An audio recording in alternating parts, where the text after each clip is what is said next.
औज़ुबिल्लाहिमिनश्शैतानिर्रजीम बिस्मिल्लाहिर्रहमानिर्रहीम। Lahore high court का फैसला अहमद यार and other versus Chand Pir Shah and other civil revision number 1415/2021। Justice Ahmad Nadeem Arshad साहब ने इस केस का फैसला सुनाया।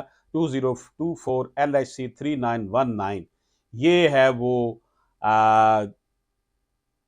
नंबर जो कि आप लाहौर हाई कोर्ट की वेबसाइट पर इसको देख सकते हैं।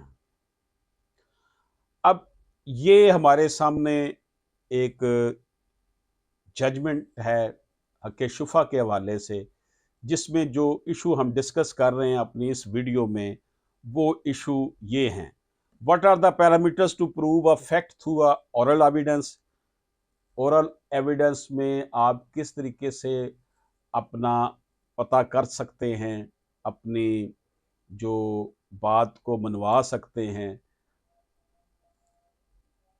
और इसमें जो इशू है, to prove a fact in court using oral evidence, that evidence must come directly from someone who knows the fact first hand. The law specifies how this direct evidence must be presented. जिस जो बिल्कुल गवाह हो, जिसके सामने ये हुई हो बात, वो साबित करेगा। उसके बाद जनाब इसमें जो इशू डिस्कस किया गया है इस जजमेंट में, वो ये है कि what are the consequences of withholding best evidence. अगर आपने बेस्ट एविडेंस अदालत को नहीं बताया तो उसका आपको नुकसान होगा।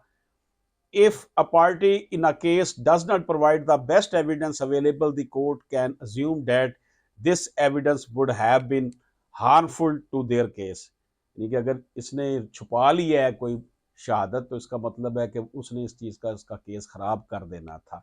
This means the absence of a strong evidence can lead to negative assumption against that party। इसका मतलब ये है कि अगर वो उसने नहीं एविडेंस लेकर आया स्पेसिफिक कोई, तो वो उसके खिलाफ जाता होगा, इसलिए नहीं उसने पेश किया। इसी तरह इस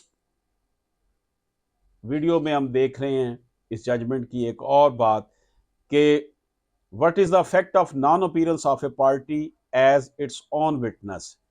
कि आप अपने गवाह को अगर पेश नहीं करते तो उसका क्या असर होगा। If a person who should testify because they know important facts does not appear in court without a good reason, it can hurt their case.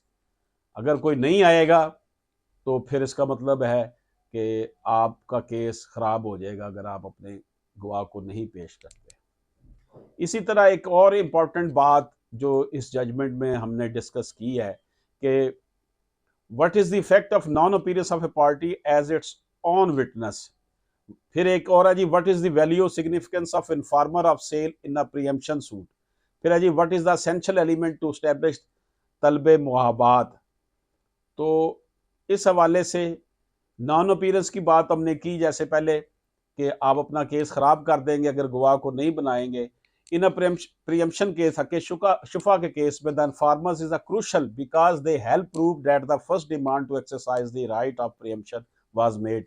जो इन्फॉर्मर है सेल का, जिसने आपको इतला दी थी कि ये चीज़ बिक गई है और आपने उसके सामने कहा कि मैं इसे खरीदूंगा फौरी तौर पर क्योंकि मेरा ज़्यादा हक है, अगर आप उसको भी पेश नहीं करते तो if this person does not show up in the court और रिफ्यूज टू टेस्टिफाई, वो अदालत में बंदा पेश नहीं होता या वो गवाही देने से इनकार कर देता है, तो आपका केस खराब हो जाएगा।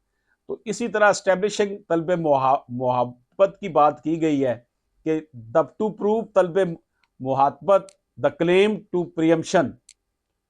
हक शुफा का जो क्लेम है उसको साबित करने के लिए जो है ना, वो चेन चाहिए होती है, पूरा एक चेन है। The preemptor must know exactly when, where and what time they found out about the sale। जो हक़ शुफा जो कर रहा है उसको पता होना, वो ये जानता हो कि कब, कहाँ और किस वक्त जो है उसे इतला मिली सेल की कि ये चीज़ फरोख्त हो गई है। They must immediately declare their intention to use their preemption right after receiving the. फौरी तौर पर उसने ये कहा हो गया, हाँ ये चीज़ तो ये मैं खरीदना चाहता हूँ। ये थी जनाब कुछ बातें जो कि हमने के शुफा के हवाले से की इजाज़त दीजिए। अल्लाह हाफिज़।